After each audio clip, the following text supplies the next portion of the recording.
11. Apa arti talbiyah itu Pak Ustadz? Talbiyah artinya menyambut panggilan. Kalau saya manggil mahasiswa, Camry. Kebetulan ada mahasiswa namanya Camry. Ente siapa nama? Camry Pak. Loh, itu kan nama saya dan Toyota. Saya kebetulan lahir 17 Agustus. Jadi Camry kemerdekaan Republik Indonesia. Oh, cinta NKRI. NKRI harga mati. Camry di sini. Ya Pak. Kalau orang Indonesia, ya Pak. Tapi kalau orang Arab, ya Abdul Somad. Hei Abdul Somad. Jawabannya labbaik.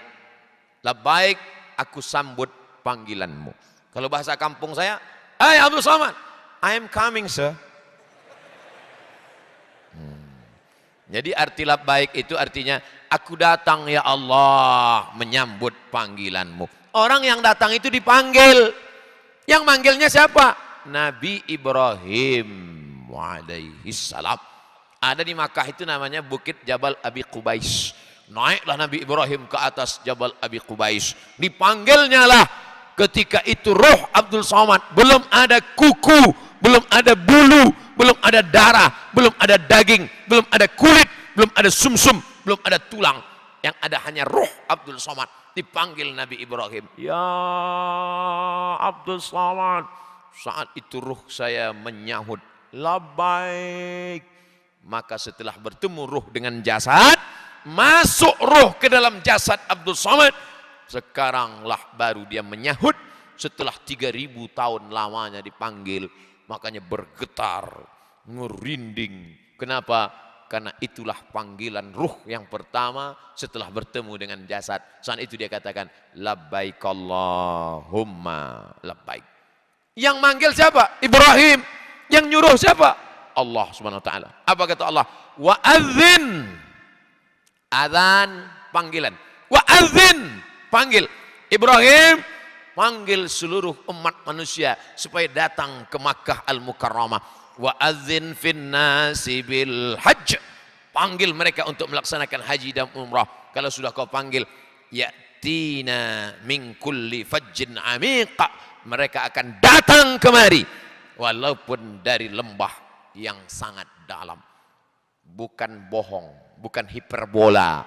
Terbukti sampai saat ini jamaah umrah tak pernah putus silih berganti. Jamaah haji kalau tidak dibatasi kuota meledak kota Makkah. Hanya 4,7 juta yang bisa ditampung oleh kota Makkah. Itulah makanya berpuluh tahun baru menunggu dan menanti. Tidak ada tempat di dunia ini yang lebih ramai dikunjungi daripada kota Makkah Al-Mukarramah. Kemuliaan. Seandainya ayat ini tidak terbukti, mungkin kita sebagai orang Islam, na'udzubillah, yang sekuler, yang liberal, yang rasionalis, apa ini ayat? Katanya kalau dipanggil Nabi Ibrahim datang, mana? Sepi-sepi aja itu Makkah. Tapi buktinya sampai ke Makkah memperlihatkan iman. Kerja tinggal, rumah tinggal, anak tinggal, istri tinggal, uang habis, badan capek. Tapi tidak ada orang yang pulang umroh itu tobat. Tobat maksudnya tobat berhenti. Misalnya ditanya, Bapak gimana pengalamannya habis umroh? Tobat saya pergi lagi. Enggak ada. Semuanya pasti ingin lagi, berangkat lagi. Luar biasa. Begitulah panggilan Nabi Ibrahim alaihissalam. 12. Saya akan berhenti pas jam 9. Sekarang jam 8.45. 15 menit lagi. Banyak-banyak doa supaya diberikan Allah kesabaran. Innallaha ma'as sabirin. Allah bersama orang-orang yang sabar. Bagaimana caranya setelah sampai di situ Pak Ustadz? Pakai kain ihram, lepaskan semua pakaian berjahit, yang perempuan tutup semua kecuali wajah dan tangan. Kemudian salat sunat, kemudian berniat labbaik Allahumma umrah. Tapi katanya ada yang ngasih tahu ke kami, kiai kami niatnya panjang. Nawaitul umrata wa ahramtu biha lillahi ta'ala. Bagus. Yang mau pakai niat panjang silakan. Nawaitul umrata wa ahramtu biha lillahi ta'ala. Bagus. Tapi saya pakai yang pendek saja. Labbaika Allahumma umrah. Kenapa Ustaz pakai pendek? Pengalaman saya ngajar yang tua-tua, Saya kasih nawaitul umrata wa ahramtu biha lillahi ta'ala. Ngangguk, ulang lagi. Saya bukan ngejek orang tua, tidak. Karena yang saya ajar itu orang tua saya, tante saya, bibi saya, makcik saya. Kalau saya ngasih pelatihan. Kita mau pergi umroh nih. Cara niatnya labbaika nawaitul umrata wa ahramtu biha lillahi ta'ala. Lupa. Tapi kalau ini pendek saja. Labbaika Allahumma umrah. Selesai. Berangkat. Saya sayang betul dengan almarhumah ibu saya, Pak Ustadz. Dan dia sekarang sudah meninggal dunia. Ketika saya sampai di Tanah Suci, saya sudah melaksanakan umrah. Bolehkah saya melaksanakan umrah, pahalanya dikirimkan, ditransferkan? Maka boleh. Enak aja bilang boleh, boleh. Memangnya Ustadz nampak pahalanya sampai ke kuburnya? Tentu masalah agama kita tidak bisa bicara menurut akal kita, tapi mengikut dalil-dalil dari Quran dan Sunnah Rasulullah Sallallahu Alaihi Wasallam. Ada seorang laki-laki, apa kata dia? Labbaik Allahumma subrumah. Saya melaksanakan haji untuk subrumah. Nabi tanya, ente sudah haji apa belum? Belum. Ente hajikan siapa? Subrumah. Subrumah siapa? Saudara saya. Enggak bisa. Hajikan dulu dirimu baru hajikan saudaramu. Ini dalil bahwa ibadah haji sampai dan haji sepaket dengan umroh. Kalau haji sampai untuk orang meninggal, maka umroh pun sampai. Tapi hati-hati jangan dikerjai calo. Dia ambil semua, ayo ini bayar sama saya. Padahal dia tidak buat. Ada juga orang jahat Pak Ustadz. Banyak Abu Jahal, Abu Lahab dan Abu lainnya. Oleh sebab itu jangan kebaikan ketulusan niat kita dikhianati orang jahat tidak baik. Kita laksanakan sendiri baik.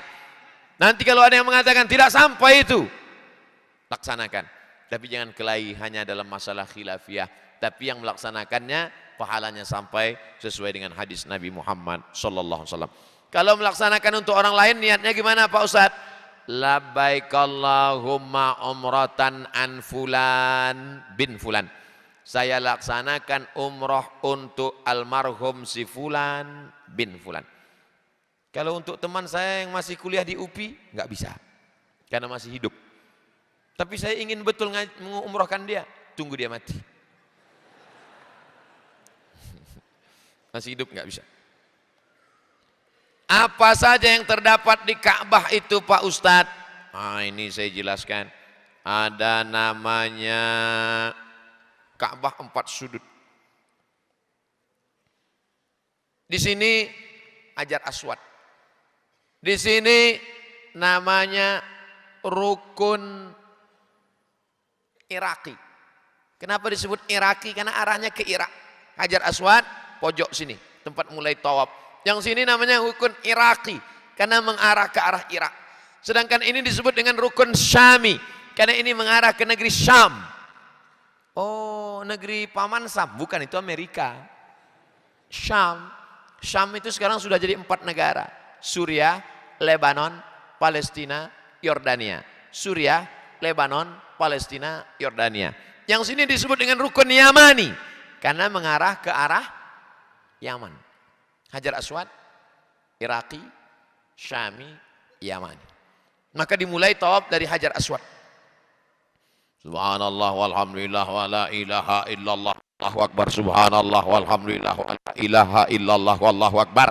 Sampai ke rukun Yamani, doanya berubah. Rabbana atina fid dunya hasanah wa fil akhirati hasanah wa qina azabannar. Rabbana atina fid dunya hasanah. Tapi ada satu jamaah doanya lain. Rabbana atina fid dunya hasanah wa fil akhirati Fatimah.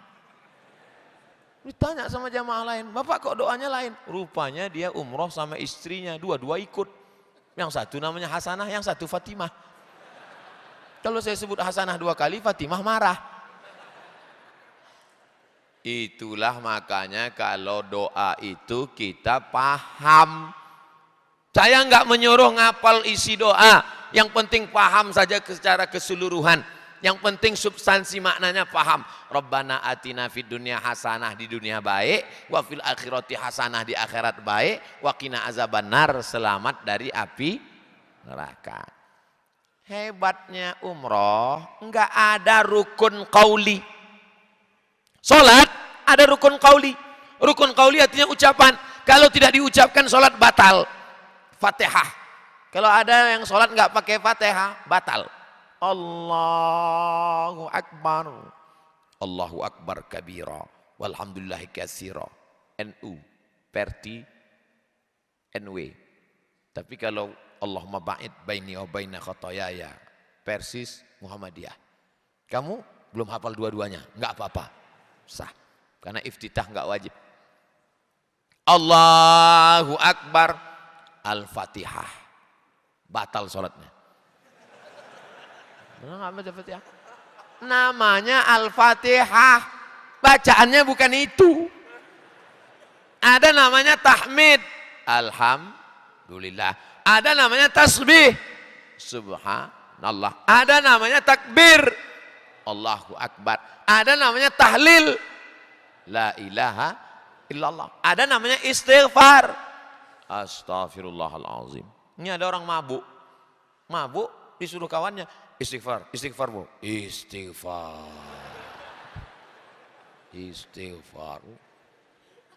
Istighfar itu bacaannya astaghfirullahalazim. Basmalah, bismillahirrahmanirrahim. Siapa yang sholat tidak baca Fatihah, sholatnya batal. Siapa yang sholat Fatihahnya enggak benar, sholatnya batal. Haji, umroh enggak ada bacaannya.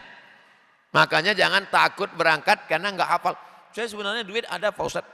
Terus kenapa enggak berangkat? Belum hafal bacaannya. Putaran 1, putaran 2, putaran 3. Enggak usah dibaca. Andai mulutmu diam saja. Mulut diam aja. 7 putaran diam. Tawafnya tetap sah. Haji apa namanya? Haji diam. Umroh apa namanya? Umroh diam. Andai berangkat ke sana, ambil selasiban, tempel mulut. Pulang baru dibuka, sah. Karena enggak ada rukun qauli.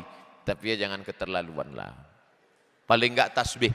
Kalau saya pribadi tasbih, subhanallah walhamdulillah wala ilaha illallah wallahu akbar. Jangan paksakan ngelihat buku yang digantung di dada. Maksa ngelihat buku, enggak ngelihat di depan ada orang, akhirnya telungkup dipijak sama orang Afrika. Wah, mati. Nauzubillah. Ini antara pintu Ka'bah, di sini pintu Ka'bah, lalu kemudian di sini Hajar Aswad. Dari Hajar Aswad ke pintu Ka'bah jaraknya lebih kurang 2 meter. Ada tempat makbul berdoa namanya multazam. Berdoa di multazam. Cara berdoa di multazam, tempelkan pipi kanan. Tapi ketika mau menuju multazam itu yakinkan mata dibuka, memang betul-betul menempel di dinding Ka'bah.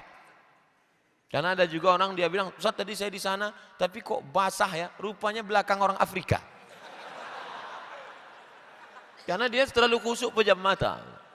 Yakinkan betul bahwa yang kau pegang itu adalah dinding Ka'bah. Berdoa, tangan diangkat, minta. Sunnah Nabi Muhammad SAW. Kalau enggak bisa Pak Ustaz berdesak-desakan, belakang. Berdoa di dinding Ka'bah multazam itu sunnah. Tapi sikut kiri, sikut kanan, nanduk ke depan, nendang ke belakang, kambing. Jangan menyakiti saudaramu. Karena menjaga kehormatan saudara sesama beriman adalah wajib. Jangan gara-gara mengajar yang sunat, kau injak-injak yang wajib. Maka berdoa saja dari jauh. Nanti adik-adik, kawan-kawan, sahabat-sahabat, di samping Ka'bah itulah terdengar doa berbagai macam ragam bahasa. Saya kalau pergi umroh, saya dengar itu satu-satu. Oh, lihat mukanya India. Macam-macam bahasa. Orang-orang rasa nonton film Tamil.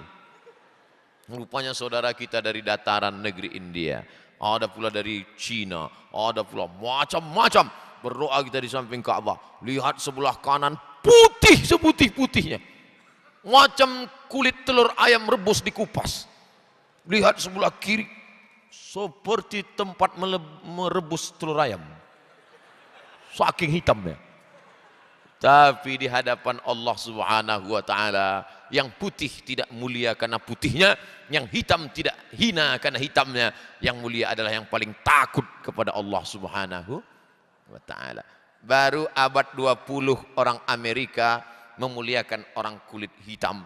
Politik apartheid di Afrika Selatan, Nelson Mandela naik, tapi Sayyidina Maulana Muhammad sallallahu alaihi wasallam sudah menunjukkan iman tertinggi bukan pada orang berkulit putih. Ketika Nabi sampai ke Makkah, yang naik ke atas Ka'bah, yang memandangkan azan, Allahu Akbar, Allahu Akbar, Bilal, berkulit hitam. Mesir, Sudan. Antara Mesir dan Sudan ada kampung namanya Nubia, kampungnya Bilal. Orang Nubia ini warna kulitnya cuma dua saja, hitam dan hitam sekali. Tak ada warna lain. Tapi justru ini yang disuruh Nabi mengumandangkan azan di atas Ka'bah. Sampai-sampai orang kafir musyrik jahiliyah waktu itu melihat ke atas, melihat Bilal azan. Apa kata dia? Dia belum masuk Islam waktu itu. Dia lihat, alhamdulillah bapakku sudah mati duluan sehingga tidak melihat burung gagak hitam azan. Mereka tidak siap menerima orang hitam. Tapi Masya Allah, tabarakallah, Bilal. Nabi memanggil Bilal, Bilal, ta'al Bilal. Bilal, kemari Bilal. Ada apa ya Rasulullah? Sami'tu daffan alaika baina yadayya fil jannah. Aku dengar suara gesekan sendalmu di surga. Kresek, kresek, kresek, kresek, kresek, kresek. Apa amalmu Bilal? Bilal yang berkulit hitam, yang miskin, yang hamba sahaya, yang budak. Didengar Nabi suara sendalnya dalam surga. Karena tidak pernah meninggalkan sholat sunat setelah wudhu. Sholat sunat wudhu. Hebat. Seandainya Nabi memanggil, Ali, aku mendengar sendalmu dalam surga. Maklum, Ali kulit putih, menantu Nabi, sepupu Nabi. Tapi yang masuk surga inilah berkulit hitam. Oleh sebab itu, yang hitam jangan merasa hina, yang putih jangan merasa bangga. Karena semuanya akan menjadi santapan cacing tanah. Lama betul jam 9. Terakhir 16, apa saja perbuatan yang wajib dilakukan saat tawaf? Melaksanakan sholat sunat 2 rakaat setelah selesai tawaf. Di depan Ka'bah itu ada maqam Ibrahim. Maqam bukan kuburan. Maqam artinya tapak kaki Nabi Ibrahim. Ketika Nabi Ibrahim membangun Ka'bah, dia berdiri di atas batu, kakinya itu membentuk tapak kaki seperti nginjak semen yang masih basah. Nampak tapak kaki ke arah Ka'bah. Sholat sunat di belakang makam Ibrahim setelah selesai tawaf. Membaca surat Al-Ikhlas. Rakaat pertama membaca surat Qul ya ayyuhal kafirun. Rakaat kedua Qul huwallahu ahad sampai habis. Lalu kemudian memulai tawaf dari Hajar Aswad. Lalu kemudian berjalan kaki bagi yang mampu. Lalu kemudian setelah selesai tawaf memperbanyak doa di multazam. Dan kemudian meminum air zam-zam. Selesai tawaf, menghadap ke Ka'bah, minum air zam-zam. Baca doa, Allahumma inni as'aluka ilman nafi'an wa rizqan wasi'an wa shifaan min kulli da'in wa saqamin birahmatika ya arhamar rahimin. Segarnya. Bagi yang belum hafal, gerak-gerakkan aja mulut. Apa yang kau baca tadi? Terserah akulah, mulut-mulut aku apa kau tanya kan? Itulah 16 yang baru dapat kita bahas malam ini. Niat 66 yang dapat baru 16. Selanjutnya nanti akan saya bahas sendiri dengan kamera saja berdua, yang lain udah tidur semua. Saya berdua dengan kamera, lalu diupload di YouTube. Jangan lupa buka Ustadz Abdul Somad Original, Ustadz Abdul Somad Official. Ustadz Abdul Somad Official. Jangan lupa like and share. Terima kasih atas segala perhatian. Mohon maaf atas segala kesilapan dan kekhilafan. Ada pertanyaan-pertanyaan akan kita bahas sesuai kemampuan saya, hamba Allah yang dhaif. Saya mohon maaf kepada guru-guru besar, profesor-profesor. Kenapa Ustaz ngomongnya cepat? Supaya enggak grogi. Karena di sini banyak ulama-ulama, guru-guru besar. Kalau saya ngomongnya pelan, hilang bahan saya. Maka saya buat cepat-cepat, suara saya buat kuat-kuat. Akhirnya selamat juga sampai jam 9.